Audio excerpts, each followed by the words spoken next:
Percy and the Trousers.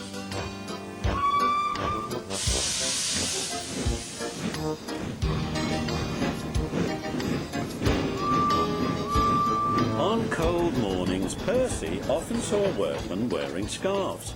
"My funnel's cold, my funnel's cold," he would puff. "I want a scarf, I want a scarf."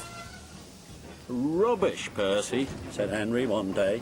"Engines don't want scarves." "Engines with proper funnels do," said Percy in his cheeky way. "You've only got a small one."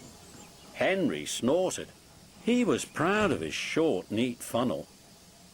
Just then a train came in, and Percy, still puffing, "I want a scarf, I want a scarf," went to take the coaches to their siding. His driver always shut off steam just outside the station, and Percy would try to surprise the coaches by coming in as quietly as he could. Two porters were taking some luggage across the line. They had a big load and were walking backwards to see that none fell off the trolley. Percy arrived so quietly that the porters didn't hear him until the trolley was on the line. The porters jumped clear.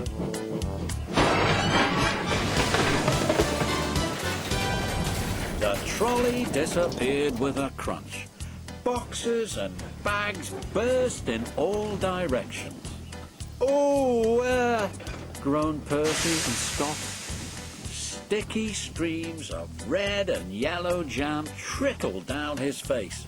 A top hat hung on his lamp iron.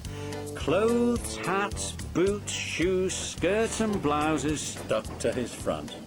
A pair of striped trousers coiled lovingly round his funnel. They were grey no longer. Angry passengers looked at their broken trunks. The fat controller seized the top hat. "Mine," he said crossly. "Percy," he shouted, "look at this." "Yes, sir. I am, sir," a muffled voice replied.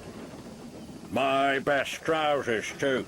"Yes, sir. Please, sir," said Percy nervously. "I am very cross," said the fat controller. "We must pay the passengers for their spoiled clothes. My hat is dented and my trousers are ruined, all because you will come into the station as if you were playing grandmother's steps with the coaches." The driver unwound the trousers. The fat controller waved them away. "Percy wanted a scarf. He shall have my trousers for a scarf. They will keep him warm." Percy wore them back to the yard. He doesn't like scarves now.